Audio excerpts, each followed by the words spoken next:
వికార శూన్యములై ఉండును. అతడు ఏ అనుకూలమైన వస్తువును కానీ ప్రాణిని కానీ హర్షమును ప్రకటించుచు ప్రశంసించడు.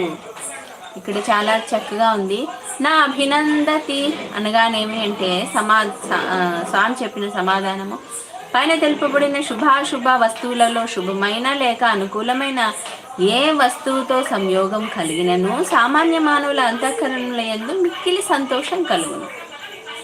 వారు హర్ష నిమగ్నులై తమ ఆనందమును మాటల ద్వారా ప్రకటించెదరు, ఆ వస్తువును మెచ్చుకొందురు.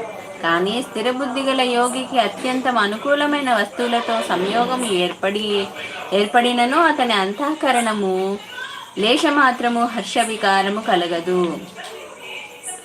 ఈ కారణమున అతని వాక్కులు కూడా సర్వదా హర్షవికార శూన్యములై ఉండును. అతడు ఏ అనుకూలమైన వస్తువును కానీ ప్రాణిని కానీ